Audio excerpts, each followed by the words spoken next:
Halo Sobat IMC, senang sekali bersama saya Udo Aldiansyah dan rekan saya Dr. Tony Sukentro kembali lagi hadir di sini. Luar biasa dalam acara Bincang Santai seputar bedah umum. Nah, Dr. Tony Sukentro spesialis bedah IMC Hospital Pulau Mas. Apa kabar, Dok?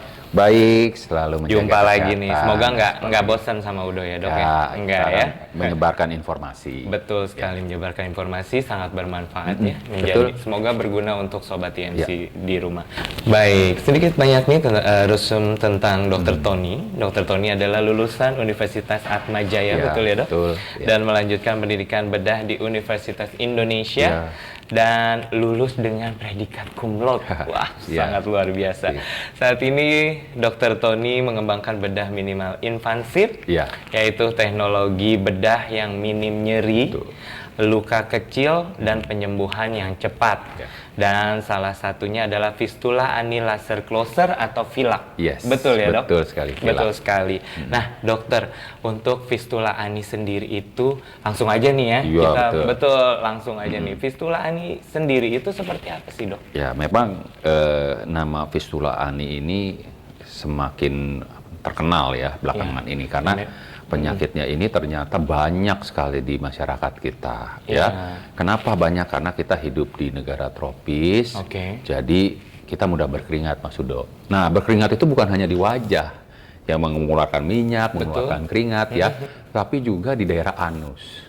Nah, sehingga anus yang basah, lembab, dan dari kecil kita tidak jarang sekali diperkenalkan dengan anal hygiene. Anal hygiene ada juga ya. Anal hygiene. Jadi bukan oral hygiene. Kalau oral hygiene rajin ya sehari 3 kali, 4 kali sikat gigi ya kan. Tapi anal hygiene nggak pernah diperkenalkan atau diintroduce. Nah, akhirnya di situ menjadi lembab ya. Kuman-kuman paling senang kalau daerah lembab ya. Jadi lebih sensitif kali ya. Lebih sensitif. Akhirnya di situ terjadi infeksi. Nah, dimulailah dengan terjadinya suatu abses. Iya, jadi dari situ daerah situ ya abses ya. Nah, abses ini akan meluas ya, bisa menjadi besar dan akhirnya bisa tembus ke dalam anus ya, dan dia bikin terowongan akhirnya. Jadi antara kulit sampai ke dalam anus dan kadang-kadang nanti fesesnya keluarnya jadi bukan melalui daerah melalui lubang yang kecil tadi. Nah, itu sudah sangat berbahaya. Nah, itu yang disebut seperti fistula ani. Nah, ini sering dikacaukan dengan fisura ani. Itu beda lagi. Oh, ada lagi. Ya, fistula ani dan fisura. Kadang-kadang mungkin Sobat EMC juga salah ya untuk mengartikannya ya. Fisura ani itu adalah robekan di anus yang nggak bisa sembuh-sembuh. Ya, jadi dia robek sehingga nyeri sekali keluhannya. Sedangkan kalau fistula ani keluhannya adalah biasanya keluar cairan terus, Mas Udo. Ya, jadi keluar cairan terus yang sangat banyak, terus menerus keluar banyak kan, jadi kita nggak enak ya kemana-mana gitu. Ya, Dok, di samping itu juga infeksi berlangsung terus. Nah, ini yang kita takutkan. Karena yang terbuka itu ya, jadi kuman banyak masuk. Ya, jadi infeksi akan terjadi dan akhirnya mungkin tubuh kita nanti akan terjadi infeksi secara keseluruhan ya, akhirnya mengganggu metabolisme kita. Nah, inilah bahaya dari fistula ani dan bahkan di beberapa literatur dikatakan bahwa ke depan fistula ani kalau terus-menerus dibiarkan akan menjadi kanker di anus. Nah, ini cukup berbahaya loh. Luar biasa. Ya kan? Ternyata nah, ada ini juga cancer penting. Di anus ya. Iya, cancer di anus karena fistula ani. Nah, ini penting sekali. Harus diketahui. Jadi, kalau ada gejala baru mulai abses saja, jangan sembarangan. Ya, jangan cuma diobat-obatin. Karena abses kadang-kadang merasa sudah sembuh, padahal dia masih ada deep abses di dalam yang belum sembuh. Akibatnya kalau nggak dikeluarkan, dia akan membentuk fistula ani. Jadi atau akan ada lagi, jadi nggak akan tuntas gitu kira-kira Mas Udo kalau tentang fistula ani. Nih ya untuk Sobat IMC. Nah, dokter, tadi kan sedikit penjelasan tentang fistula ani, fistura ani.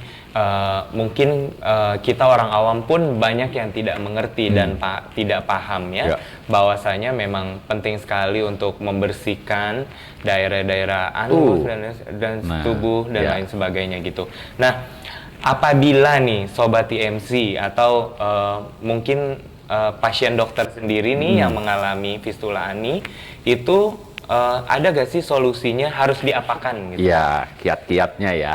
Jadi untuk mencegah fistula ani pertama anal hygiene. Apa sih anal hygiene gitu? Gimana sih caranya ya kan? Nah, saya kasih informasi di sini agar banyak orang terhindar dari fistula ani. Ya. Pertama, jangan lupa dari pola hidup kita. Oke. Ya, Dari pola makan, ya harus makan serat banyak, ya. Jadi buah-buahan supaya buang air besarnya lancar, tidak ada yang keras, tidak membuat luka di sana dan lain-lain. Itu pertama. Yang kedua, minum nih, ya.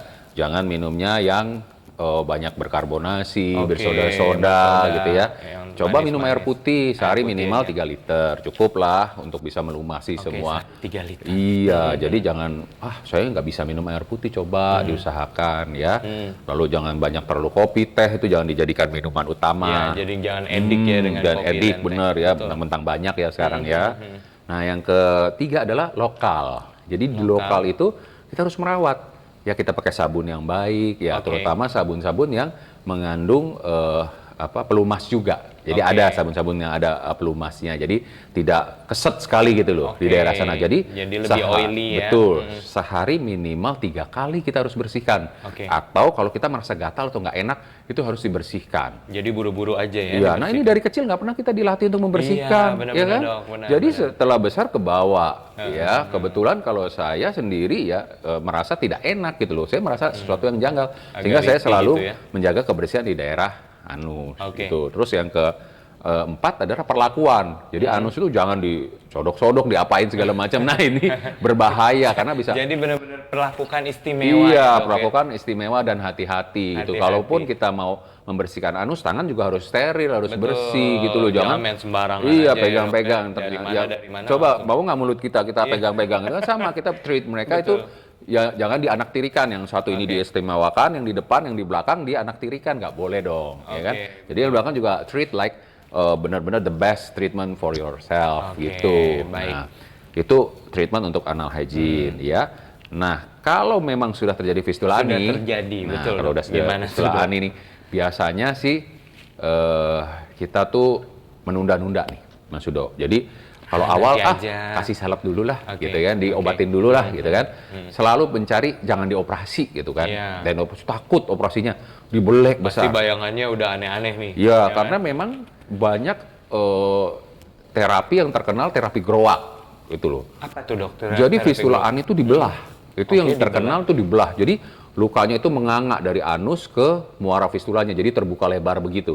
Otomatis pasien semua ngeri. Iya, benar. Ngeri Mas Hudo. Kalau ngelihat gambarnya aja mungkin Mas Hudo bisa nggak bisa. Ngebayanginnya aja udah kayak yang gimana gitu. Ya kalau Mas Hudo lihat gambarnya mungkin nggak bisa makan 3 hari kali. Iya kan, karena melihat terapi growak itu besar sekali gitu kan. Nah ini terkenal sekali di masyarakat terapi growak. Terapi growak. Iya, jadi dipotong, dibesarkan jadi digrowak. Nah, oleh karena itu dunia nggak diem dong. Betul. Ya kan, di Jerman akhirnya menciptakan alat lah. Ya, menciptakan alat dengan menggunakan laser. Ya. Ngapain kalau bisa kita hancurkan dari dalam, ngapain kita harus buka di lebar gitu. Nah, sehingga terciptalah alat laser 360 derajat yang bisa menghasilkan terowongan dari fistula ani itu, Mas Hudo. Nah, di orang Jerman berevolve. Nah, kita tinggal mengadop teknologi Vilak ini. Gitu. Belajarlah nih seorang dokter yang lulusan Universitas Indonesia yang cum laude ini belajar tentang Vilak ini. Nah, untuk dari laser tersendiri nih dok, apakah berbeda laser fistula ani ini berbeda dengan operasi yang lain? Ya memang laser yang kalau tadi mungkin harus digerowak gitu kan, tapi dengan laser ini apakah lebih lukanya kecil, lukanya kecil aja, jadi hanya kurang lebih 1 cm atau bahkan ada yang tidak terlihat lagi lukanya. Jadi tergantung kondisi. Kalau fistulanya kering ya sudah bagus, tidak ada infeksi, kita nggak usah memperlebar muaranya. Tapi kalau memangnya harus masih infeksi ya mungkin kita agak perbesar. Jadi tergantung kondisinya. Jadi tapi tidak sebesar terapi yang growak tadi yang dibuka besar gitu. Nah itu udah ketinggalan zaman lah ya. Serem lah. Itu zaman old ya dok. Iya zaman old. Jadi yang zaman now kita melakukan Vilak dengan terapi yang seminimal mungkin. Jadi pasien juga tidak ngeri, perawatannya juga mudah, recovery-nya juga cepat, ya kan, penyembuhannya juga cepat, ya. Jadi dengan terapi Vilak ini diharapkan kita bisa memerangi fistula ani ini. Karena fistula ani ini banyak dokter yang enggan lo menangani. Kenapa tuh dok kalau boleh tahu? Karena kambuhan dan susah sekali untuk sembuh. Jadi kalau walaupun sudah dioperasi dengan Growag itu atau bisa kambuh, bisa kambuh. Dengan Vilak pun bisa kambuh. Dengan Vilak ini ya karena ini adalah terapi yang terbaru ya, saya baru menjalankan ini kurang lebih 4 tahun lah, kurang lebih 4 tahun awalnya menggunakan teknik yang sama dengan Vilak ini, tapi akhirnya ada teknologi dari Jerman ini yang benar-benar paten ya, teknologi dari Jerman ini benar-benar paten menggunakan fiber optik yang bisa masuk ke dalam lubang fistula dan cari di mana lekuk-lekukannya. Nah, itu sampai sekarang belum ada yang recurrence. Nah, belum ada yang recurrence karena semua saya pantau, saya masukkan ke dalam WhatsApp group. Nah, jadi dokter itu harus mempunyai 5 ciri, Mas. Ya. Pertama itu adalah promotif, artinya dia memberikan informasi, edukasi tentang penyakit, baik itu ke masyarakat luas ataupun ke pasiennya sendiri. Sama halnya kayak kita duduk di sini sekarang ya. Penting dong, kan kita kasih informasi kan, supaya masyarakat makin cerdas, bukan dibodohi dengan alternatif atau dukun-dukun atau aneh-aneh gitu kan. Nah, jadi yang untuk penyembuhan yang katanya bisa sembuh malahan jadi masalah ya. Yang kedua adalah prevent. Kalau bisa dicegah kenapa enggak? Tadi anal hygiene kita ajarkan anal hygiene yang bagus ya. Kita ajarkan bagaimana cara mencegah fistula, makannya, polanya. Ini kita prevent. Yang ketiga baru kita kuratif. Kita operasi, kita kasih pengobatan dan lain-lain, ini kuratif. Nah, yang keempat ada rehabilitatif. Ya, rehabilitatif kita harus kembalikan dia dong. Dia sudah sakit harus bisa bekerja seperti semula. Dia atlet bisa jadi atlet lagi. Masa setelah fistula ini dia batal jadi atlet? Iya, benar-benar. Nggak bagus dong. Kalau enggak dia batal menduduki kerjaan yang harus duduk terus ya kan.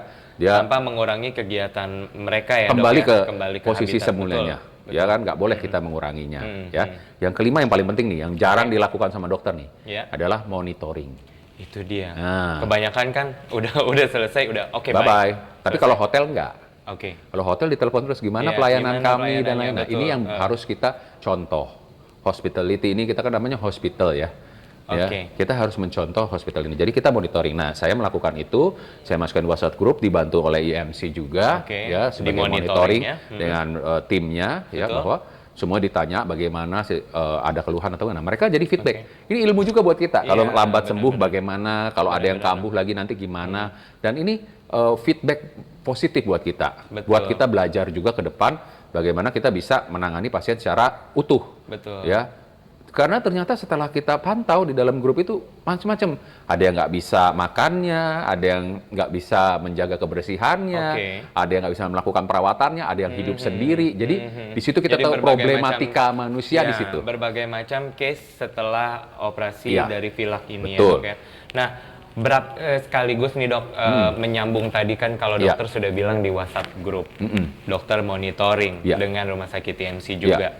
Nah, berapa banyak sih kasus yang dokter tangani tentang operasi Vilak ini, dok? Sampai hari ini kurang lebih sekitar 150 orang. Jadi 150 orang untuk Vilak ini ya.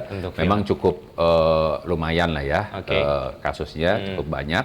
Tapi memang belum bisa di-cover semua golongan. Karena memang ada cost di alat yang lumayan. Karena alat itu single use. Ya, alat canggih ya, jadi bukan seperti pedang laser ya, tapi dia masih memakai kateter ya, yang ujungnya itu memancarkan laser. Jadi bukan seperti pedang Star Wars ya. Jadi lasernya jangan kayak gitu, jangan mikirnya kayak gitu ya. Jadi itu seperti kateter, lalu ada ujung lasernya di sana dan kita bisa melakukan operasi melalui ujung kateter itu untuk membakar semua saluran fistula ani. Nah, ini yang kita pakai single use karena ada peraturan tidak boleh dipakai untuk ke orang dengan berkali-kali. Ya, karena pengaruh, apalagi ada COVID, ada HIV dan lain-lain. Ini cukup berbahaya. Nah, untuk single use ini maka cost-nya agak luas ya, dan belum di-adopt sama BPJS. Mudah-mudahan nanti bisa di-adopt semua. Bisa semuanya tercover. Setelah tahu manfaatnya bahwa Vilak bisa dipakai untuk memerangi fistula ani. Ya. Nah, ada gak sih dok pasien dokter nih yang sangat menarik yang sudah melakukan fistula ani? Dok, ini ada sangat menarik sekali. Dulu saya cuma mengenal fistula ani itu paling ya menembus anus lah ya. Jadi kurang lebih nggak panjang, kurang lebih 7 cm itu paling panjang. Ternyata dengan Vilak ini saya berhasil menemukan fistula ani yang 30 cm. 30 cm. Sampai tembus ke sigmoid, jadi di atasnya, di rektum, jadi sudah bukan lagi di itu. Nah ini nggak bisa kita lakukan dengan fistula ani biasa, dengan vilak biasa. Jadi terpaksa saya harus melakukan kolostomi dulu. Jadi kita pindahkan ususnya di sebelah kiri, ya kita diversi dulu, baru kita lakukan fistula ani sampai benar-benar menutup semua, ya menutup fistula aninya, baru kita masukkan kembali ususnya ke dalam.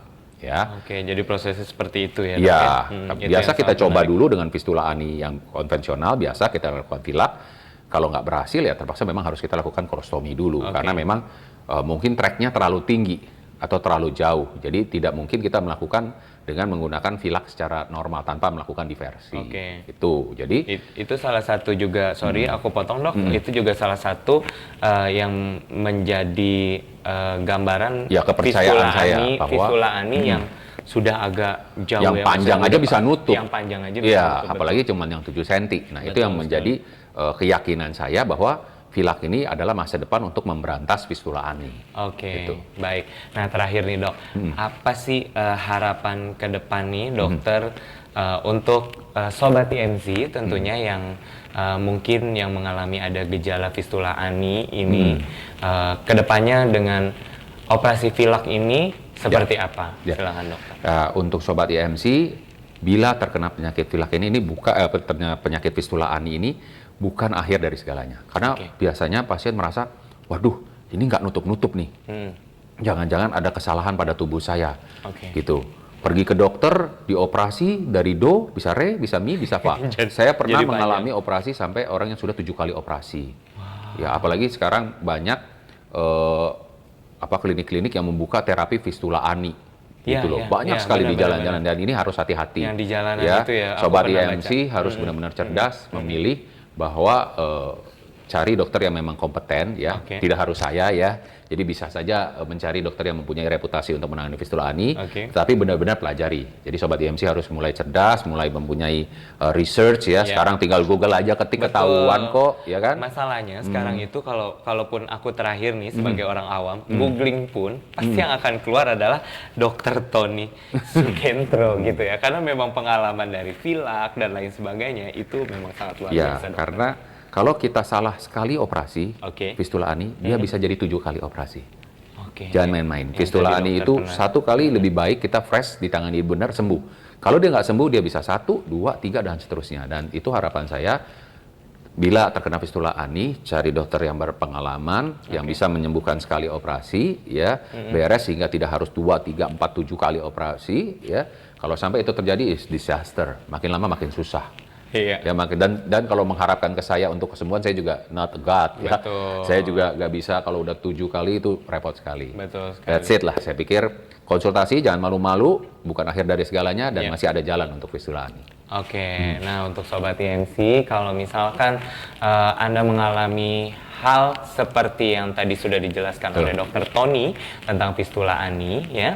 Sobat IMC jangan ragu lagi, bisa konsultasi dengan Dr. Tony Sukentro, ada di Rumah Sakit Bedah IMC Hospital, ya. Praktek dokter di hari apa aja, Dok? Saya Senin sampai Sabtu jam 9 sampai 16. Senin sampai Sabtu, ya, jam 9 sampai jam 16. Atau juga Sobat IMC bisa kunjungi website kami di www.imc.id, atau juga ada di Instagram, ya, bisa di follow Instagram kami @rs.imc, atau juga bisa subscribe YouTube kami, dan juga jangan lupa di like, di share, like dan komen YouTube RS spasi IMC, ya. Sobat IMC, nanti kita akan bertemu lagi di episode berikutnya bersama Dr. Tony Sukentro. Terima kasih banyak, dokter, atas waktunya. Sampai berjumpa lagi, nanti kita bertemu lagi di episode berikutnya. Thank you. Luar biasa. Saya Udo Aldiansyah pamit undur diri. Terima kasih banyak, Sobat IMC. Terima kasih. Ya, thank you.